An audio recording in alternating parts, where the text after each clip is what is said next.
To start पहिला त्यहाँबाट सुरु गरौँ न. Okay, so मेरो कफीको जर्नी चाहिँ आई थिङ्क 2008 देखि सुरु भएको हो. Okay. So I was in the US, and so because we come from a travel background, right? And not an agriculture. We don't have an agriculture background. So मेरो father, मेरो dadले चाहिँ back in the days he was involved in a philanthropic project in Nuwakot हैन. उहाँले स्कुल्सहरू बनाइरहनु भएको थियो एउटा district Nuwakot जुन चाहिँ मेरो ठाउँमा मेरो फार्म छ नुवाकोट डिस्ट्रिक्टको भिरकोना भन्ने ठाउँमा. उहाँले चाहिँ नुवाकोटको एउटा ठाउँमा चाहिँ स्कुल बनाइरहनु भएको थियो. And along the way he ended up building I think 8 or 9 schools. And त्यसपछि चाहिँ then he figured out okay what's the best way to make these people like especially the farmers who were still growing these traditional cash crops or crops so to speak. So what can be a sustainable crop for these people? Then he did a lot of research on his own and found out that coffee can be a good sustainable crop for the future. And तर त्यो टाइममा कस्तो थियो भने हजुरको बोलेर मात्रै भएन, you got to prove it हैन. So he took that initiative of let's do coffee भनेर, and with the help of his friends in Nuwakot, he happened to get some plot of land which अहिले हाम्रो नुवाकोटमा छ. And then he called me up one day and said, okay, Tenzing, I want you to come back home and be involved in the coffee because this is something that we have never done before, and this is not just for quote unquote making money, but also to help people make a good living and at least impact the community in general. So though then I said okay, and I came back 2008 ma, and फर्किसकेपछि आएको 1 week एउटा jet lag पनि राम्रोसँग उत्रेको बेला नि म ककनीबाट जग्गा हेर्न गएको थिएँ हजुर. अनि हेरेपछि देन जग्गा लियो भनौँ न. त्यसपछि अनि then I started doing lot of research, went to lot of different places to see what coffee. Because prior to that मलाई कफीको बारेमा केही ज्ञानै थिएन हजुर. ए हो त्यस्तो केही ज्ञानै थिएन. मैले अब कफी खान्थेँ हजुरको स्टारबक्स अब थाहा नै छ होइन जम्मैलाई. सो स्टारबक्सको कफी खान्थेँ. मेरो favourite coffee used to be the caramel macchiato, त्यो खान्थेँ. तर त्यसमै लिमिट थियो मेरो कफीको नलेज, केही पनि थिएन. एन्ड नेपाल फर्किसकेपछि कफी गर्ने भनेपछि त सो अब नर्सरी बनाउनु पऱ्यो, बिउ चाहियो होइन. सो जग्गा बनाउनु पऱ्यो, कम्पोस्ट मल बनाउनु पऱ्यो. सो देन 2008 को हजुरको अक्टोबरतिर चाहिँ हामीले रेजिस्ट्रेसन गरेर कम्पनी रेजिस्ट्रेसन गरेर गऱ्यौँ. त्यसपछि चाहिँ then I started spending more time at the farm के. And the more I started spending time at the farm, because the time definitely त्यहाँ अब लोकल्सहरू थियो, गाउँलेहरू हुनुहुन्थ्यो. And the more I started spending more time at the farm, the more I realized that this is what I want to do for the rest of my life. And it's not because financial part but मैले हेरेन कि. I thought I need to do something because that was a point that I had my calling of doing something and contribute something to the people and also to the country भनेर. And from the very beginning हाम्रो vision and mission was very clear.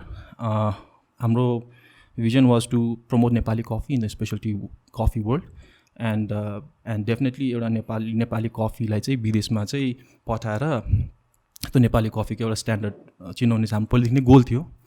And त्यो लियो. And then the more I started spending time, like I said interest बढ्दै गयो भनौँ न हजुरको. Coffee ब्याकग्राउन्डमा थिएन. सो एग्रोनोमिक लाइक कफी कसरी रोप्छ, कफीको भेराइटिज के हो केही थाहा थिएन क्या मलाई. So सबै सेल्फ रिसर्च नै हो त? या everything I did it from the scratch, literally from the scratch.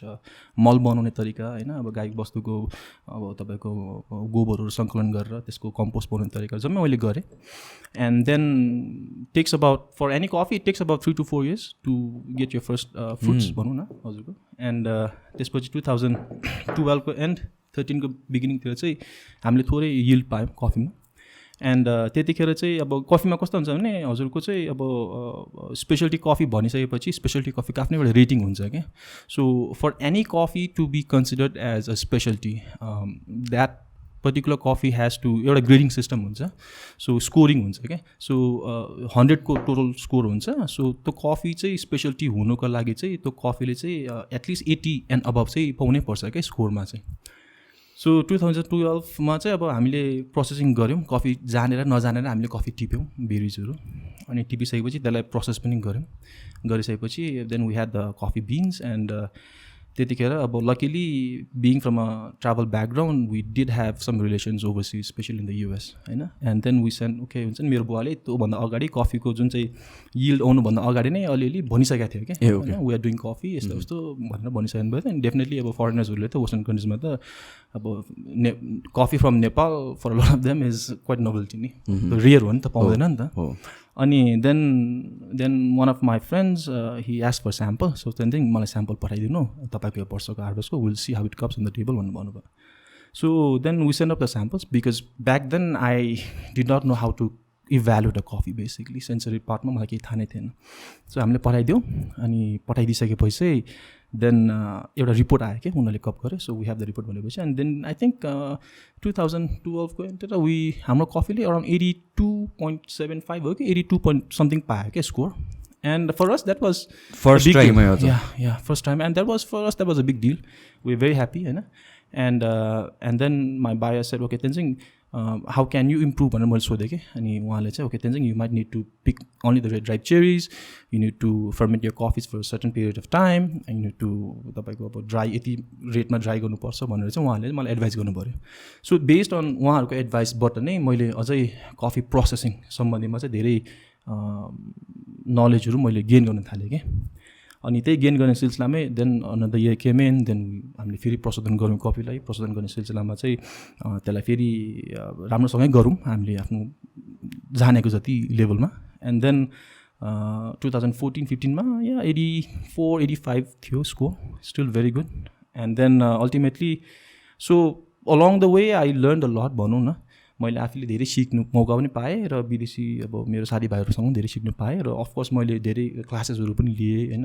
अब ट्रेनिङ्सहरू लिएँ कफी सम्बन्धीको प्रोसेसिङ सम्बन्धीको एन्ड इभेन्चुअली 2018मा चाहिँ हाम्रो कफी चाहिँ हजुरको हाम्रो कफी एक्सपोर्ट भएको थियो युएसमा भएको थियो and I did not know अब त्यो कफी त हामीले दिएको कफी चाहिँ एउटा रोस्टरले चाहिँ इभ्यालुएसनको लागि दिएको रहेछ सो त्यो इभ्यालुएसन गर्ने एउटा अब के भन्छ त्यसलाई प्लेटफर्म भनौँ न त्यो चाहिँ अब coffeereview.com भन्ने छ सो बेसिकली coffeereview.com भन्ने चाहिँ मुभी वर्ल्डको आइएमडिबी जस्तै हो so it gives ratings for the coffees the best coffees in the world and coffee रिभ्यूमा चाहिँ तपाईँको कफीको स्कोर आउनुको लागि चाहिँ त्यो कफी रिभ्यूमा एटलिस्ट 90 स्कोर चाहिँ हुनैपर्छ क्या so the best coffees in the world are falls under those coffee review कि एन्ड कफी रिभ्यूको आफ्नै क्राइटेरिया पनि हुन्छ so what they do is उहाँहरूले कफी चाख्दाखेरि चाहिँ अब एटलिस्ट 40वटा कफी एकैचोटि टेस्ट गर्छन् क्या कपिङ टेबलमा so and they don't know which coffee represents which country so blind test भयो त्यो त absolutely so it was blind and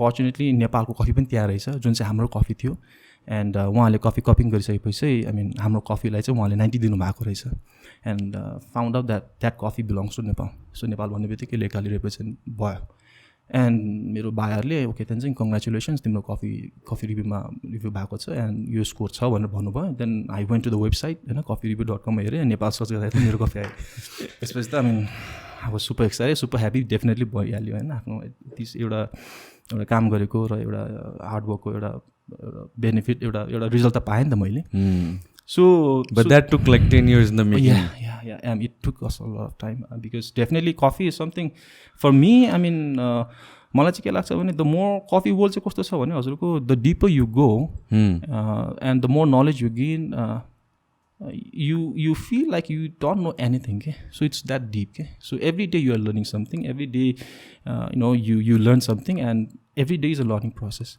so मेरो लागि चाहिँ हुन्छ नि stop point भन्ने चाहिँ छैन क्या कफीमा so every day you and definitely especially कफीमा त every day there is something new happening and we just need to be updated on that and you need to listen to these influencers in the industries who are doing these great jobs okay?